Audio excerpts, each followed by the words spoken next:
La entrevista del día en Noticias MBS Jalisco.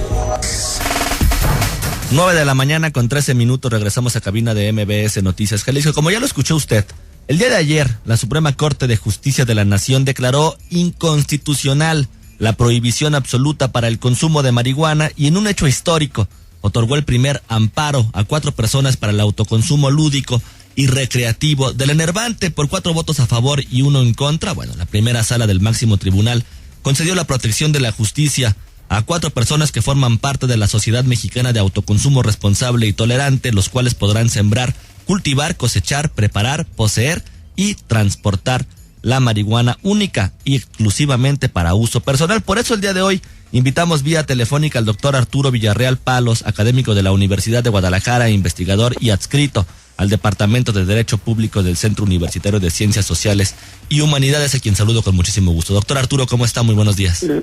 Muy bien, buenos días. Doctor, antes de llegar precisamente a este punto que se dio ayer, donde se otorgó este amparo constitucional para 4 personas, me gustaría platicar un poco más atrás. El tema de la legalización de la marihuana no es un tema nuevo, es un tema que se ha discutido durante varios años en el país y en los diferentes estados de la República. Realmente, desde su punto de vista, ¿podría legalizarse este consumo a nivel nacional?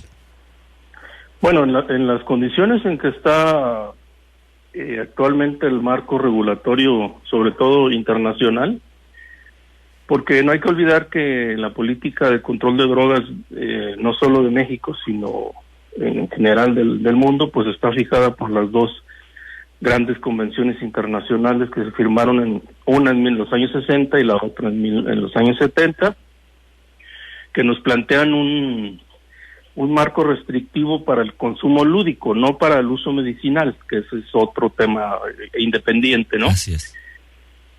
Sin embargo, creo que en los últimos tiempos se está habiendo, incluso dentro del seno de las propias Naciones Unidas, una discusión muy importante y muy interesante sobre un cambio de paradigma, al menos en lo que ve el uso y consumo de la marihuana con fines lúdicos.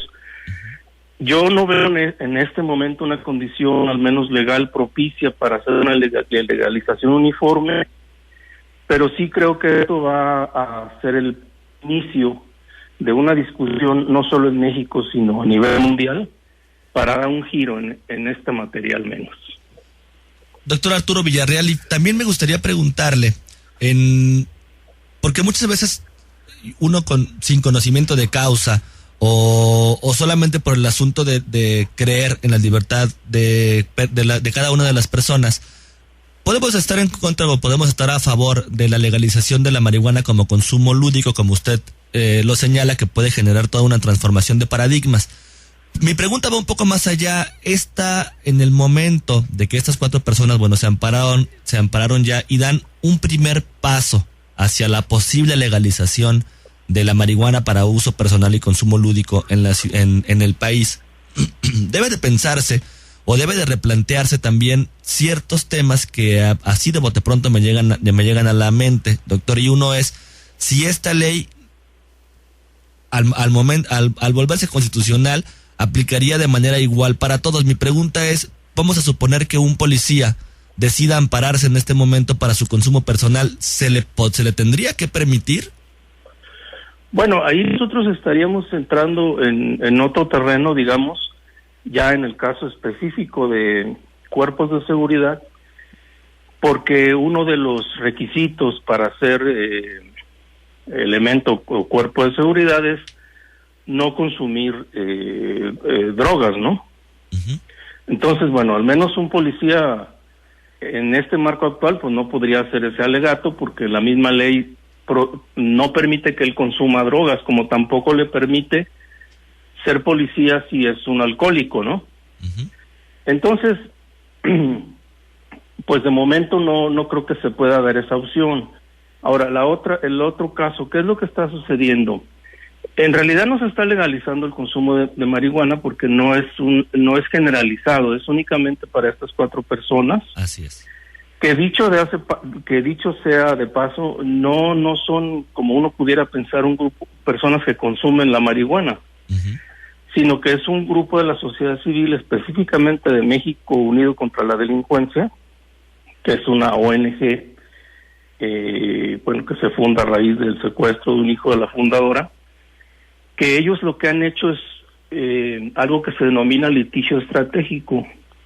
Litigio estratégico es, por ejemplo, el caso de un indigente del Parque Revolución que se llama Barrabás, que han hecho un amparo para que se le ejerzan ciertos derechos constitucionales como derecho a la vivienda, a la educación, etcétera, ¿no? Entonces estas personas lo que hacen es hacer un detonante o poner en discusión un caso relevante para la sociedad y lanzarlo a la corte para que decida. Eso es lo que realmente hicieron estas personas, no porque ellos los sean consumidores, ¿no? Claro. De hecho, uno de ellos es un financiero, otro es un empresario, etcétera, ¿no? Sí, es nada más para que la audiencia tenga más contexto, doctor. Josefina Ricaño Nava es fundadora y actual presidenta de México Unido contra la Delincuencia. Armando Santa Cruz González es director del Grupo Posteca, una firma dedicada a la industria química que cotiza en la Bolsa Mexicana de Valores, y Juan Francisco Torres Landa, secretario general de la Fundación México Unido contra la Delincuencia, y José Pablo Girol Ruiz, por último, vocal, propietario de Fundación Rafael Donde y tesorero de México Unido en contra de la Delincuencia. Fueron las 4 personas que finalmente lograron ganar este amparo. Así es, y bueno, por el momento ellos son los únicos 4 en México que pueden cultivar, bueno, hasta cierto límite, porque el propio fallo de la Corte limita el número de plantas que se pueden tener, cultivar, cosechar, obviamente transportar, como si trajeran, a una equiparación, un permiso de portación de armas, pues ellos traerán un permiso de portación de marihuana para su consumo personal, pero son los únicos 4. Ahora, lo más probable es que otras personas vayan a hacer lo mismo, y si la primera sala dicta 5 fallos en el mismo sentido, se producirá una jurisprudencia por repetición, que es una interpretación obligatoria de la ley, y a partir de ese momento, cualquier persona que promueva un amparo lo va a obtener de manera inmediata. Y eso va a llegar a que, si bien no se legaliza la marihuana, sí hay una despenalización de facto, lo que quiere decir que no se castiga, ¿no? Aunque está prohibida, no se castiga. Ese es el escenario previsible en el corto plazo. Sin embargo, esto no va a terminar probablemente con el gran problema que es el tráfico ilegal, porque la producción de autoconsumo pues va a ser muy limitada, ¿no? De ahí entonces que lo verdaderamente importante a mí me parece de este fallo y de esta acción que promovieron estos 4 ciudadanos es la discusión futura que se va a dar en México sobre este tema para resolver esta grave problemática, no solo desde el punto de vista del delito y del delincuente, sino darle un giro a verlo como una situación de salud pública, ¿no? Y es precisamente eso, doctor, que tiene que quedar, me parece muy claro. No se legalizó la marihuana en el país como diferentes medios de comunicación lo externaron el día de ayer, o como muchísimas personas quizá de manera confusa lo estaban asegurando a través de las redes sociales. Fue un amparo única y exclusivamente para estas 4 personas que son los únicos en el país que pueden cosecharla o que pueden consumirla bajo este amparo que se está dando. Y la otra cara de la moneda es la posible legalización o este precedente que se está sembrando en el país referente al autoconsumo para usos lúdicos de la marihuana. Tampoco va a acabar con el narcotráfico, como también algunas otras personas lo estaban diciendo, porque finalmente no se está atacando a la parte primordial del crimen organizado, que son las finanzas. Así es. Ahora también hay que ver, hay otra arista que es el uso medicinal de la marihuana. Esa sí está permitida por las convenciones internacionales, aun cuando el marco legal mexicano no lo permite, lo podría permitir. Pero también ahí la Corte ya está abriendo otro camino y otra brecha. Hay que recordar que no hace mucho tiempo un juez de distrito autorizó a una familia la importación de un medicamento para tratar crisis convulsivas de una niña, que dentro de sus ingredientes contenía el alcaloide de la marihuana. Entonces ese va a ser otro frente que en el futuro se va a empezar a abrir, que es el uso medicinal de la marihuana, vía también por la Corte. Entonces yo creo que pues las cosas llegan no cuando se quieren, sino cuando se necesitan. Probablemente este es el momento para empezar a airar todas estas cuestiones. ¿Cree usted que se empiezan a dar amparos colectivos en el país luego de la determinación de la Suprema Corte el día de ayer? Bueno, el amparo colectivo, ya entraríamos a un terreno pues un poco técnico. Nosotros debemos distinguir primero entre personas físicas y personas jurídicas, ¿no? Si hubiera personas jurídicas o personas morales, pues, como se les llama también, pues estaríamos hablando ahí de amparos colectivos. Pero el amparo colectivo se da por cuestiones de intereses generales, por ejemplo, en materia ambiental o en materia de consumidores. Entonces yo no creo que aquí se den amparos colectivos en el sentido técnico, pero sí se pueden dar una multitud de amparos, que sería pues una forma de hacerlos colectivos, ¿no? Que mucha gente se ampare, como seguramente va a pasar. Doctor, en Jalisco ya se estaba dando también esta discusión desde la legislación pasada con el diputado del PRD, exdiputado del PRD, Enrique Velázquez, referente precisamente a este tema. ¿Cree que ahora con la decisión de la Suprema Corte de Justicia se dé un impulso a esta iniciativa de ley? Bueno, mire, aquí hay una cuestión muy interesante. Eso mismo que pasó en Jalisco ya se había dado en el Distrito Federal, en la Asamblea Legislativa del Distrito Federal. Lo que pasa es que ahí sí los estados no pueden legislar en materia de control de drogas porque es una atribución federal.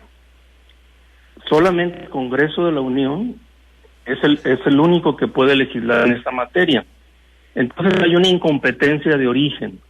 A mí me pareció bueno el ejercicio que hizo el diputado Velázquez, aun cuando al menos yo como abogado siempre tuve claro que no había una competencia del Congreso local para legislar sobre eso. Y bueno, eso es lo que le podría decir a ese respecto. Doctor Arturo, aprovechando que lo tengo ya en la línea telefónica, de pura casualidad, ¿sabrá usted cómo va el avance precisamente del caso de esta persona en situación de calle de Barrabás? Bueno, hasta donde yo sé, todavía no hay una resolución, definitoria, pero como ya ha ocurrido en otros casos, lo más seguro es que la Corte le va a dar la protección a este indigente Barrabás. Ahorita no está en la etapa procedimental, creo que todavía está en primera fase con el juez de distrito, pero ya en la Ciudad de México ya se le otorgó un amparo a otro indigente que ya revisó la Corte. Entonces muy probablemente lo de este indigente Barragás va a llegar a feliz término desde el punto de vista de la exigibilidad de los derechos sociales, ¿no? Así es, ¿qué es exactamente lo que se está discutiendo en ese tema, doctor, para las personas que no lo saben? Es una persona pues que vive en estado de indigencia en el Parque Revolución, es muy conocido. Un grupo de abogados también de la Universidad de Guadalajara hacen eso que yo le digo que se llama litigio estratégico, que es poner un punto detonante en la Corte para que lo resuelva el beneficio social.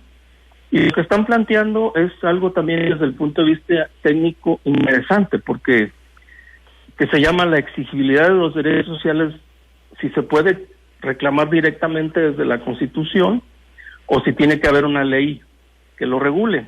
En el caso específico de este señor, pues él está demandando su derecho a la vivienda, porque así lo establece la Constitución, está reclamando su derecho a la alimentación, porque también hay un derecho constitucional a eso, y está reclamando su derecho a la salud, porque también hay un derecho a eso.